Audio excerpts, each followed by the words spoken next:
Hi, y'all. Welcome to another episode of The Rewrite. We're mixing things up today. We're still going to be unedited, and I'm going to be unapologetic AF, but I am coming at you with some radical honesty. So buckle up. You might end up feeling a little bit triggered. Sorry, not sorry.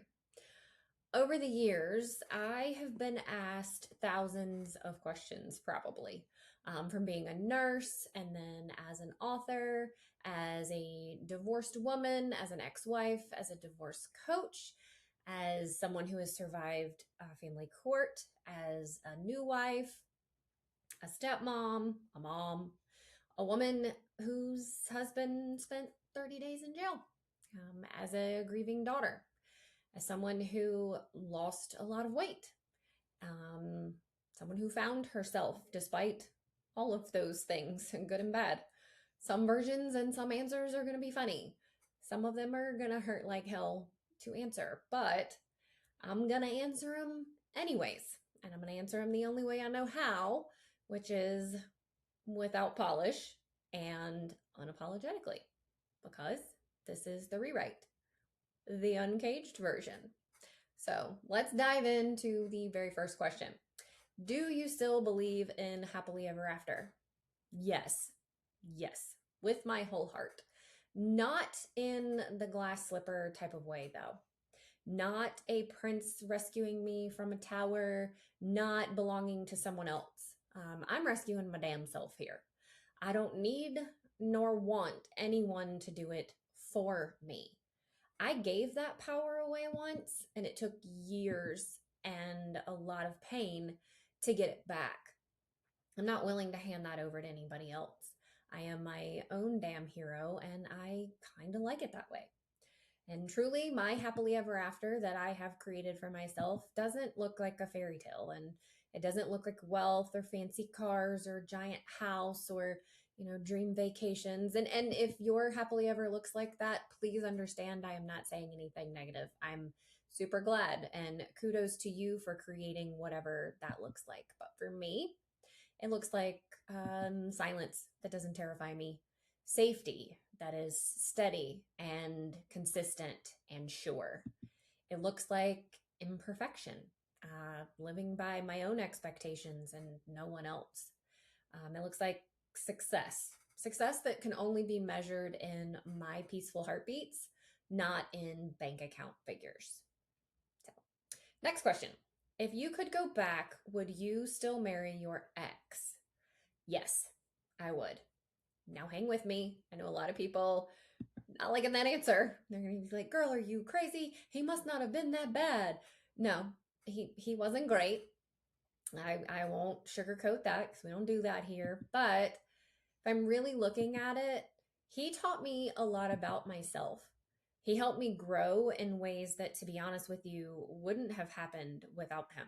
Sure, they were absolutely painful. A lot of the lessons I wish I could trade, but I would have to trade in the woman that I am now. And there is not a chance in hell I would ever, ever give her up. So, and most importantly, the biggest, most important piece, I probably should have started with this piece, but I wouldn't have my son. If I didn't marry my ex, I wouldn't have my son. And the reality is no matter what I've been through or what I will go through in this life, I would do it all again for him to exist. So yes, I would marry him again. I would probably like to have a little bit more of a disclaimer of what the things were going to happen, maybe so I could have prepared myself a little bit better. So I won't lie that a script ahead of time to prepare myself would have been helpful, but would I do it again? Yes. So next question. If you could go back, would you still marry your now husband? So my current husband. I do hate the word current husband. It makes it sound like I'm going to replace him tomorrow, and I'm totally not going to do that. But hands down, without a doubt, answer is also yes. I would definitely trade in some of the drama, the trauma, the bullshit that we've been through for the past about decade. Fuck yeah, I'd trade all that in. But would I trade him as a spouse, as a partner, as a human? Not a chance. Not one. The man that he is deep down is the realest, most genuine, patient, kind human I have ever come across. And believe me, y'all, I test that patience on the daily. I don't know how he puts up with me sometimes, but God bless him, he does. And the things that he has taught me about the world, about myself, those are things that I can't ever repay him. And to be honest with you, I'll spend forever loving him for it, for his nature, for who he is, how he loves me. And then, I mean, honestly, I knew the truth about his situation very, very early on. And I learned the truth about his situation from the people who were perpetuating it.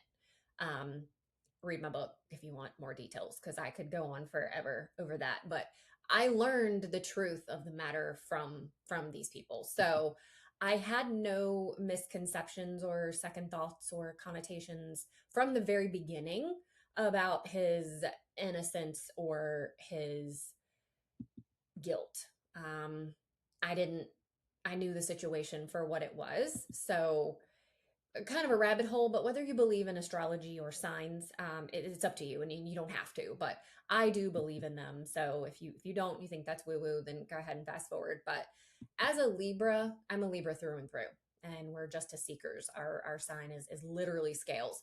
I'm actually thinking of getting that tattooed, but I see both sides of literally everything. And the saying, I didn't come up with it, but I've read it many, many times, that two things can be true is literally a life motto for me. I believe in balance, and I believe in parallels, and I believe in standing up for what is right and just. Probably to a fault. I stand on principle a great deal. My mom always used to say that that would either destroy me or serve me, and it would probably depend on the situation. And she wasn't wrong. And there has been times where that has, not served me well. And there's been times where, like with the situation with my husband, it has served me well. But whether we had ended up together or not, I would have stood beside him and testified for him and fought with him through his fight, whether it had been as an advocate, a friend, or his wife. It doesn't matter. We ended up becoming partners, really and truthfully, because of what we went through. I think in the very beginning, to be very transparent, we had a little bit of a trauma bond. And we were kind of forced together by the people who were perpetuating it, which is ironic and probably not funny to them, but they sort of forced us together. We sort of trauma bonded, and then we learned how to heal together, how to fight together, how to stand up together. And I always say he's my yin to my yang. I'm the like rabid ADHD crazy person who always gets these harebrained schemes and ideas, who's very, very loud, and he's the quiet calm to my storm. So yes, hands down, whether we ended up together or not, I would have stood beside him. But I am forever ever grateful that he is part of and complements my happily ever after. So like I said, he's not my prince. He didn't create it for me, but he complements it, and I couldn't love him more for it. So that question actually prompted me to talk about a series of other questions that I get. I will lump them all together in my answer rather than read them all or list them all, just because they all sort of cover the same thing. So, as I said, I believe two things can be true. Life has a lot of parallels, and not many absolutes. Breathing is an absolute. You got to do that. But I don't believe that there are absolutes to everything else. I don't think it's all encompassing and everyone and all, or none and nothing. I think that there are a lot of gray areas. Little fun fact about me: I have a really hard time with the gray areas for a long time in my life. I had a therapist a number of years ago who told me to go get a paint swatch from like Lowe's or Home Depot or whatever. She's like, just pick out one that resonates with you. And so I did, and it's called Mindful Gray. And so my entire house is painted in mindful gray. And I know like people call that like millennial gray or something like that, but I picked it out, and she told me to carry that paint swatch around with me. And it's still literally, my purse is right over there, and it's still in my purse, and I carry it with me everywhere. It's so tattered. I should probably go get another one, but It was to show me that there is a way to live in the gray instead of everything having to be black or white, right or wrong, and really living in that space. So I've really tried to embody that there are no absolutes, and two things can be true so that I can stay in that gray space. With that being said, I'm a wife. I'm also an ex-wife. I am a bio or biological mom. I'm also a stepmom. I have been called the new supply, a baby mama. I've been accused multiple times of being the affair partner. So many people have said I ride so hard for the narcissist in my life because of the things that I think, because of my story. And while I am some of those things, I'm also not some of those things at the exact same time. What I like to think is I am a multifaceted woman with many things I've had to face, many layers to me. So while, yes, I am aware, acutely aware, that there are bitter baby mamas and high conflict stepmoms who overstep, both of which can cause incredibly extensive and very avoidable drama to all of the people involved, I also know that it is not all women. The same as I know they're Disneyland dads, they're also deadbeat dads. And whereas I don't get along with my ex, I know it is not all men, nor, to be truthful, is it him all the time. He has his moments of being both. And, while I know what it's like to co parent in a high conflict situation on both sides at different times, I also know that is not unique to me. It is not the only story that exists. Many people live in that space. And also, just an aside, I think it's a wild concept to call some of these people like names on the internet and insinuate that their story matters less if it doesn't mirror yours. And then they must be lying, or they're a pick me, or I think the one for guys is a simp. Maybe I'm not saying that right, but I think that's what it is. Or they're called a new supply, or they must be the affair partner. That's why they're doing that. It's not all stories. And I hate that that's what we do. Like, if you do that, please understand that discernment and grace go a really long way. Just because someone else's story doesn't mirror yours doesn't automatically, it doesn't negate yours either. It doesn't negate theirs, and it doesn't negate yours. And so sometimes it's very difficult for me to live in that space where I'm a bio mom and also a stepmom. Because when I say something to defend a stepmom, then I automatically get called, well, you must be the stepmom. Well, yeah, I mean, I am, but I also, my son has a stepmom, and well, you must be the bitter baby mama. No, I'm not. I'm actually not bitter at all. Perhaps, a few years ago when we got a divorce, I might have been a little bitter, but I'm not now. And, I play nice in the sandbox, and I've shared 50-50 custody. I don't collect child support from my ex-husband. So no, I'm really not. And not saying that anyone that collects child support is a bitter baby mama. They're not. If you have a kid, you need to pay for your kid. Like, just own it and fucking pay for your kid. But I do realize that there are women and men out there who, I've always led with divorce doesn't destroy your children the way you handle your divorce does. And so I feel like trauma and generational trauma doesn't destroy your child. It doesn't destroy you. It's how you show up for it that destroys you. So, like I said, I get asked a bunch of questions about that. Like, how are you a bio mom? You must be the stepmom, things like that. So I thought I would just lump all of those together with my answer, and you can, take what lands and leave the rest. Next up, and this one was hard. What's the hardest thing you've ever survived? Um, Everything I've gone through has been the hardest thing in that moment, in that time and space. I don't think. So let me give you some examples. I didn't think I would survive my divorce when I went through it. And while, yes, it was my choice to leave, and I always get that in the comment sections too. Well, you left, you don't have a right to be upset. Yes, I do. I have a right to grieve just like anybody else does. The life that I had imagined not coming to fruition because of both of our actions. So, yes, I do deserve to do that. But even though that was my choice, I was still buried in that grief. Um, And that was okay. Like that should have been acceptable for me to be able to go through that. But and two, something that added to it, I remember a time when my mom asked me why I didn't talk more about losing my son 50% of the time because of the way that our custody schedule was, and why I didn't want to discuss if that was impacting me. And I remember I stopped what I was doing and I went and I sat down on the couch and I just looked at her and I said, if I sat with this, if I really felt it, if I really allowed my body to go through it and get into it, I would never get back up. Never. It would destroy me. So I had to keep moving forward for him.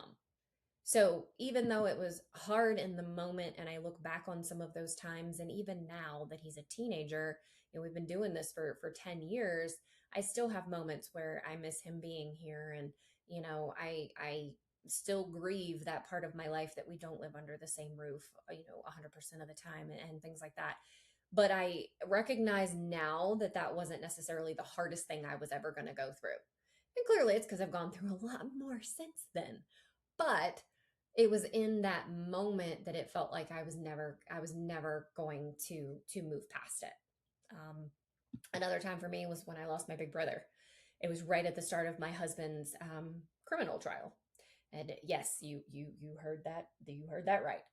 His criminal trial. Like I said, read Uncaged. It's on Amazon. You will get the majority of the story. But we were right at the start of that. We'd been through a lot with custody and things like that for the years before, but we were really entering that phase. And my brother died, and it was an overdose, and it appeared at the time, kind of still appears that way. I'm not digging into it, but that it could have potentially been purposeful. And I remember that I felt so alone. I felt so scared. Like I didn't have this larger than life figure there to protect me anymore. I mean, he was my big brother. He was 11 years older than me. So he was quite literally, and he was like 6'4". So he was quite literally my big brother. And I remember just feeling like, how could you leave me right now? You made a choice to abandon me right now. And I remember thinking that infamous saying that everybody gets so scared of, what else can happen? And you think to yourself, like, shut up, shut the fuck up, don't say that. We don't ask that question. Honestly, that question wasn't the scariest thing anymore for me in that time, because what's the worst that could happen was happening in that moment. So again, that was one of those moments I didn't think I was going to be able to come up from or survive. There's still been moments where, it hits me right here. It catches me at weird times, weird songs, weird synchronicities. Funny, I see cardinals, and I think that I attribute those to my brother, which I know we all, if you see cardinals, it's an angel sign that an angel is close. But we actually do that because we had a cardinal that would fly over our house frequently right after my brother died, and it would crap on my husband's truck, like right on it every single day. And I said that is literally something that my brother would do to troll my husband. So I see cardinals and I see him. And so sometimes I'll see one and I feel immense joy, like I'm being protected. And sometimes I feel immense sadness. So whereas in the moment it was one of the hardest things, it is something that I have been able to grieve and move forward from. And then, when I drove my husband to jail, where he would spend 30 days away from me, at the hands of false allegations and an irrevocably broken court system. Regardless of his innocence, that didn't matter. It was people who wanted to falsify things and win. In those moments, I thought I would drown. I legitimately thought I would drown. I thought, this is it. This is the thing that's going to take me out of this world. And truthfully, it almost did a couple of times during those 30 days. I mean, you have to think about, the worst I've gotten is a tent ticket. So like in, where we're from, if you have tent on your windows and it's illegal, you can get a ticket for it. Like that's it. I had got pulled over one time and the cop knew my dad and made me go tattle on myself. So I hadn't even ever gotten a ticket. So we didn't have a lot of experience with court and inmates and things like that. And it was just so hard to navigate. Like I lost 15 pounds in a month. I don't think I've ever been more scared in my life up until that point. And I'll be honest, I'm not really sure that I survived that, to be honest. So maybe that doesn't go in this answer, but I know a big part of me didn't actually survive that. It forever changed who I was and who I will be moving forward. But I also try to look at it like, we made it past it. We made it past something that most people, most individuals, and also most couples, married couples, wouldn't be able to make it through. So I try to look at it that way. But in the moment, it felt like something that I was damn sure not going to survive. Between the loneliness, the anger, it was a lot. Um, and then I think probably most frequently or most recently, when my mom died, my whole world crumbled, and I went from no contact with her for a number of months to her point of contact when she died. Because my brother had already passed away, my dad has the beginning stages of dementia, so I became her point of contact. So I'm not sure that I've quite survived that one just yet. Stay tuned. It just happened in October, so we're still fighting the good fight on that grief. I'm actually working on book 2. It's Like My Mother Was. It'll be out in October to celebrate my birthday and to celebrate her. It's my journey of finding grace through grief. So we're still working on that one. I feel like I'm going to survive because my mother would expect no less, but we're still navigating that. So there hasn't really been one hardest thing, I guess. They've all, like I said, been insurmountable in the moment. Things that it felt like all hope was utterly lost and I would drown and suffocate and I would never be the same again. But somehow, because this is what I choose to do, I sit in it, not so gracefully sometimes. I have not always shown up as my best self to myself or to others around me, but I sit in it. I allow myself to feel it all of it, every emotion, every single thing. I'm a firm believer that you can't get through it without going through it. You know what I mean? Like, you can't get to the other side without going straight down the fucking middle of it and feeling it all and having those moments of like, you are snotting all over, like pillow is soaked, makeup is down your face, just ugh, like that. You gotta feel all of it to get through it. So anything that's ever happened, and I would imagine anything that's to come, because I realize life is full of uncertainties, and that will be how I will handle it. So next up, are you or were you scared to ever tell your story? Yes. Yes, 100%. I was scared to write the book. I'm scared to say all of this and put it on a podcast. I'm scared when I do reels sometimes, but the difference is I didn't let that fear stop me. I have wanted nothing more than purpose to come from my pain through everything. I want to be a lighthouse for those that are coming behind me, whether that's grief, whether that's divorce, trauma, betrayal, whatever that is. I want to be a lighthouse for those people coming behind me, and fear and being scared would hinder me doing that. And then what the fuck would it have all been for? It would have been a waste to go through all of this and not try to make purpose out of pain. So yes, but I didn't let it stop me. And so that comes to the next question of, do you ever regret writing Uncaged? No, not even a little bit. What I notice and recognize, which is not regret, I didn't realize the unearthing that would come after it was published. I was a silly goose enough to think that I was all healed after my final draft was sent in, because I really did the work during it. So my publishing journey, I went with a publisher, was about 6 months, and I really didn't write a lot for the first several months. And I kept calling it writer's block, and it wasn't. It was actually my nervous system trying to protect me. Our nervous systems are fucking phenomenal. And as a nurse, I know the science behind it and I love it. I'm just geek out and nerd over it. But my nervous system was trying to protect me from writing the things that I went through. And really and truthfully, it wasn't the writing, it was the rereading it after the fact that I didn't want to do. And so my brain was protecting me. And about 4 months in, I was like, okay, this isn't working. You need to sit down, sit with this, live by that motto that you talk about, and figure your shit out. And so I started doing some nervous system healing practices and things like that to unearth and excavate all of the junk that needed to come out for me to write my memoir. So, thinking I was doing all of these things and I was just going to be this little healed princess after the fact, wrong, dead wrong, wrong, wrong.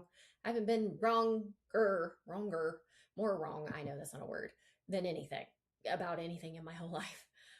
When it actually started for me was the healing started after it. The reinvention of me came after the publication, and it was only the beginning of the reinvention. So for me, I mean, how could I ever regret that writing it was literally the beginning of my reinvention.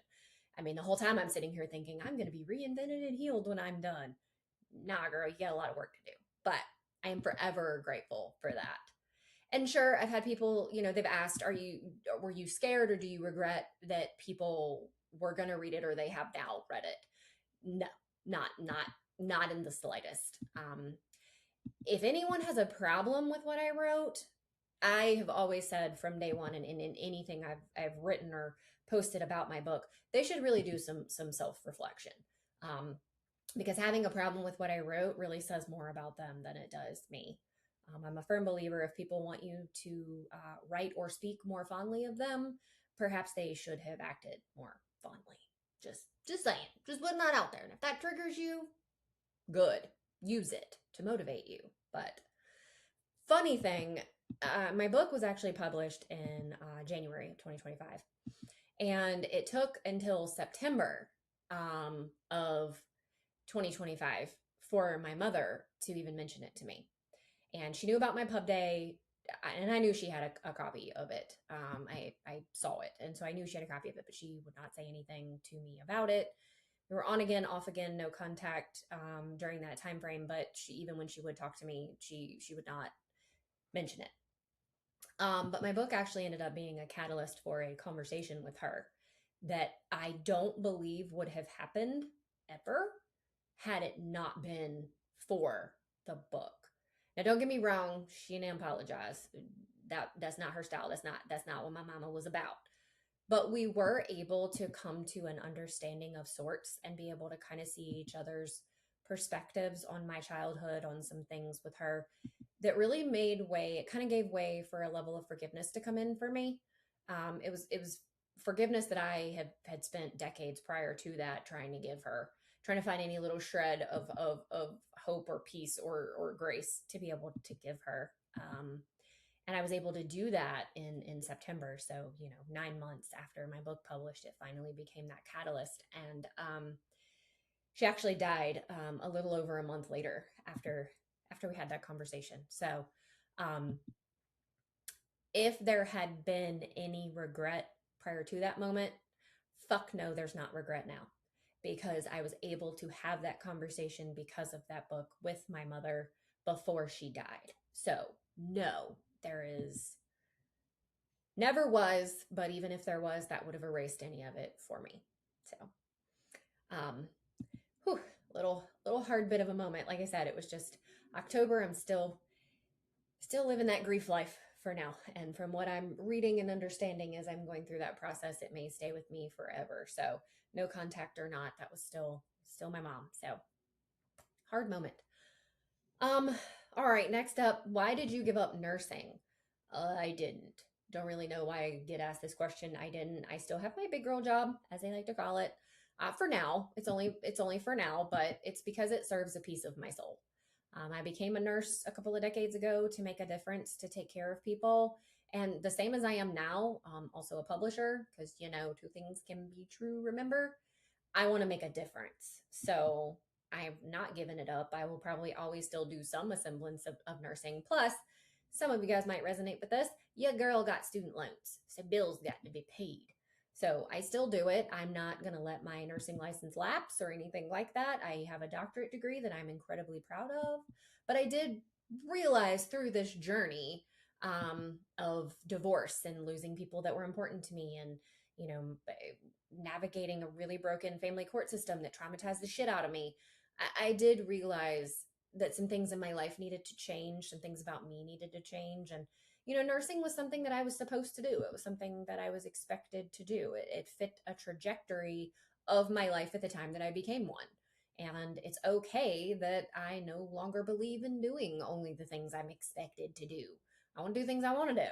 So I have my strategic life, which is nursing, and my aligned life, which is publishing and writing and reinvention and helping you guys do the same thing and creating a community to support. So I want more, and I'm going to go after it fiercely as a nurse too. So I I have not given it up and have no plans to do so anytime soon. If you know something I don't know, let me know. This one I was going to leave out because it was actually asked of me by a troll, and then they sent me a lot of comments about it after. But anyway, I've lost a lot of weight. So they're like, are you going to tell the truth about how you lost weight? Blah, blah, blah. Sure. Wasn't a genuine question, but I'll answer it anyway because we about that transparency over here. So, 2 years ago, I was actually diagnosed with type 2 diabetes. It runs in my family.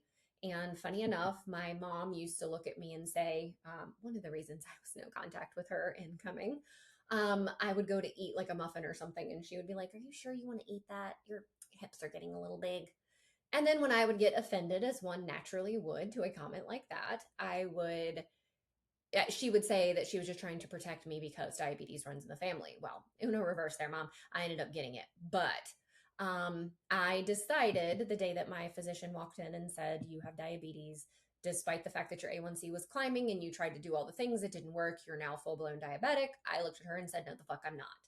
And my physician still tells me at appointments that still makes her giggle to this day because no, the fuck, I'm not. I'm actually, my A1C is under control now. It has been for a little over a year, and I celebrate the shit out of that. But I took a GLP-1 as a tool in my healing journey, and I am not ashamed of it. I fully support the appropriate, hear me when I say it, appropriate use of medication therapy in aiding our bodies in healing.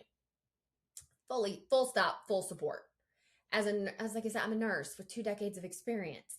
I have a doctorate degree I worked my ass off for. I feel like I'm educated enough to do my research and understand my own limitations as well as the limitations of a medication, because both two things are true. Both can exist. So, and actually, it's so funny. I just posted a Substack a few weeks ago about this. It's called By the Bikini. Go check it out. That really talks more in depth about how I went about it. But I knew I had to put in real work and not just rely on the medication. And so I chose sobriety before I ever started the medication. I took about 2 months to get sober before I would let my doctor write the prescription. I began a Pilates routine and started walking, and then implemented a pretty strict diet. And I never actually went above the maintenance dose of my medication. I've been on the same maintenance dose for 2 years. And I started a deeply healing mindset journey as well. It was all right around the time of my book being written. And so I really started that. So all the tools between exercise, diet, the medication, writing my book, unearthing all of this has led me to lose nearly 100 pounds. Like, it's about 98, and on some given days it's 100, depending upon, my water intake and whatnot. But my A1C is now normal. It has been for over a year, and I'll never be ashamed of that. I will never be ashamed of my strength to do that. Apparently, some people in my comment sections, and I do believe that the troll actually knows me in real life, but wants me to be ashamed. And I've seen, other GLP-1 people who post about it, and there's always someone in the comments that says you cheated and you didn't do it the right way and all this other stuff. And I'm just, sit down and shut up, Sally. Nobody cares. Nobody cares. My diabetes does not care about your damn opinion. So that is how I lost the weight. I don't contribute my glow up to, just my weight loss or just my happily ever after or just my healing journey. It's all tools in the toolbox that I used to get to where I am now. So, next up is, do you ever get angry anymore? Duh. All the time. All the time. I'm not healed. And I hope that comes across. Healed. And anyone who says that they are, get a refund, unsubscribe, unfollow, block, delete. Because no, the fuck, they're not. They're not healed. That is not the goal. The goal, there's no finish line here. The goal is to be healing. So an active, intentional process that you continue to do throughout your life, not a finish line to chase. So if they're saying that, let them go because they are wrong. So, yes, I get angry. I'm not healed. And I'm also perimenopausal, so there's that. If you know, you know. If you don't, I hate you. And I hope you don't ever have to go through it, even though I do hope you have to go through it. Just kidding. The rage with this is uneffing real, man. Like it's unreal. So yes, I do get angry, and whether it's perimenopause or yes, I still get triggered. I still have an ex-husband, y'all. So, and I'm still in somewhat of a co-parenting dynamic on both sides. So yeah, your girl still gets triggered. I still cry. I still have rage fits. I still have peaks and valleys. But the difference is I choose not to stay in the valley. I feel it all. Like I said, go through it to get through it. I write it all naturally. I'm a journal queen over here. And I pick myself the fuck up. I don't sit in the valley anymore. I don't stew in the anger anymore. That's the difference from, the old me. I felt like this was a good follow-up question to that. Do you forgive the people who hurt you? Yes, 100% I do. I do. I know that there are things that they, and I'll just encompass all of they, have all gone through in their lives that makes them the way that they are now in present time. They likely choose the path that they do because they did not, knowing where they came from, they probably didn't think they had any other options. I realize that some people's moral compasses are severely stunted because of their upbringing. It's a generational thing. If they weren't taught it, how could they learn it as younger people? And not everyone has the value of self-reflection. Some people, accountability is a literal allergy. So if they don't have that, then how can they write their moral compass? And that's not mine to carry. So I choose not to carry that anymore. That anger, because it only serves to rot and poison me from the inside out.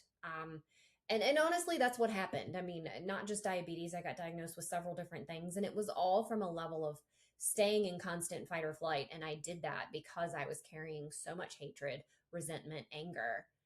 And I'm not gonna do that anymore. Like no thanks. You're not going to make me die early and make me live a miserable life because you don't know no better. Like I'm no. Now don't get me wrong, I don't dismiss their wrongdoing and they don't get to escape any level of culpability in my book. And some of them, there are some that stay on one side, and then there are some I'm fine with them still eating. Just what is it? What did Tupac say? I'm fine with them eating, just not at my table. I think that's what he said. But either way, they aren't my burden to carry any longer. So what they do, whether they're out there, eating and thriving and growing businesses or getting remarried or whatever they're doing, having kids, living their lives, I don't care because it's not mine to carry anymore. It's theirs to do with what they want to. So that's my answer to that one. And then what's the biggest misconception about me, about you, about me, whatever? Um, I think I have two that are tied. It's that I think I'm better than everyone and that I have it all figured out because I hear both of those a great deal. So I think they're tied for first place. First off, I don't think I'm better than anyone. I actually have so much insecurity. I feel like I can learn things from literally everyone. We all can if we just open our damn minds. I feel like people who say that, though, people who say that other people think they're better than them are actually the ones like they think like I don't think I'm better than you. You think I'm better than you. And that is because they are carrying some really heavy insecurities. So goes along with the anger thing. I ain't mad at you for it, but I ain't carrying it because I know I'm not better than anybody and I don't strive to be. I just strive to be better than I was yesterday. And I have not a goddamn thing figured out. Except for I was born to live on a beach. I think I was supposed to be a mermaid. And I really, really like donuts. Beyond that, I am stumbling around this world like a drunk baby giraffe right along the rest of you people. So I don't have everything figured out. I've gotten very good at faking it till you make it and people pleasing. I've done really well with that, but I don't have anything figured out. I'm doing the best I can again to be better than I was yesterday. And then, are you happy? Well, maybe. Sometimes no. Sometimes I'm genuinely not happy because there are things in this life, whether you're divorced or not, whether you're happily married or not, Whether you're a stepmom, a bio mom, not a mom, you're an aunt, you're an uncle, I don't care. There's things in this life right now that are heavy. They're heavy. So, yeah, I mean, sometimes I'm not happy. And then sometimes, again, guys, two things. I am happier than I've ever been. But to best answer that, happiness isn't my real goal anymore. Hasn't been my real goal in a long time, actually. Peace is my real goal. So, all right. So enough of the deep mushy stuff for this go round. I may end up making this into a series because I had a ton more questions than this, but I have two podcast related questions. And since this is still a little bit new in the podcast realm, I want to go ahead and answer those just to give you guys some insight into what this is about. So I'll answer those and then it's a wrap. Why no edits on your podcast? Don't y'all feel like you have to edit enough other stuff in your life? You gotta silence yourself here, stuff yourself into that cage over there, mold to be in this room, tell your boss this thing, tell your spouse that thing. Don't you guys, aren't you just sick? I'm sick of it. I know I'm absolutely sick of it. It's so refreshing to have like a girls' night, or for the men listening, if you guys have, your boys club night, you go to your man caves or whatever, and you just get to cut loose. You get to let loose and be you. We laugh, we cuss, we giggle, snort. Well, women giggle snort. Do men giggle snort? If there's a guy listening to this, please send me a message and let me know. I don't know if you guys do that or not, but we do. I do anyways. My friends do, but we do all of that the whole way through it and no one judges us. It's part of the conversation. And so that's what I want this space to be. I am literally sick and tired of aesthetically pleasing bullshit. I am tired of my feed being 90% fake with all of this perfectly curated crap. Because one thing about me, I don't do fake. I don't. I am the type of person, my face is going to say it if my mouth doesn't. And I am not, and I do know how to be a professional and I do know how to keep things cordial in situations that I need to, but you will never find me being fake. If I don't like you, you're going to know it. If I don't like what you're doing, you're going to know it and you're probably going to hear about it. So I don't want to edit. I'm tired of it. So, I mean, to be honest, if real and raw scares you, probably isn't a space for you, and that is a-okay. I will not be offended if you don't ever want to listen again. If I say something that pisses you off, nothing really offends me anymore. Been through too much. So no edits over here. And if you don't like that, I'm not editing it to say I'm sorry. And then the last one, what is your ideal rewrite listener? I had someone ask me this when they asked if men could be on my show. And so the answer to that question is hell yes. If you're a human who has been through stuff, muck, pain, trauma, grief, divorce, I don't care what it is, and you've reinvented yourself, you have turned your pain into purpose on the other side of it, you are welcome here. I do not care what you identify as. I do not care what is on your birth certificate or what is in your britches. You are welcome to be here. Because the rewrite isn't just about divorce, trauma, grief, women, men, kids, weight loss. It's a space for anyone who wakes up one day and just realizes that they've been living someone else's version of their life and they're sick of it. They're sick of it. It's for the souls who's successful. They feel successful, but they're empty inside, or they appear successful, but they feel empty.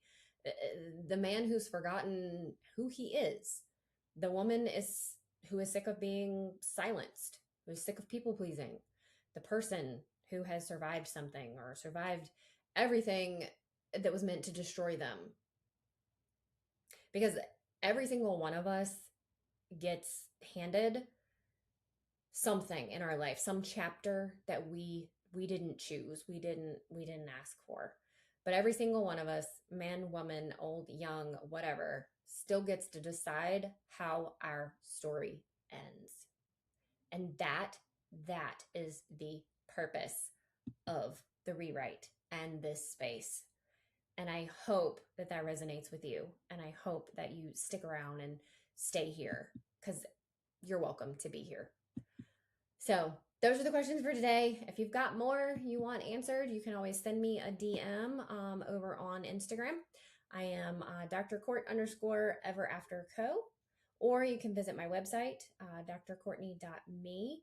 You can email me from that site ask away. I am happy to answer. Like I said, we do transparency over here. So thanks again for joining me for another episode of The Rewrite.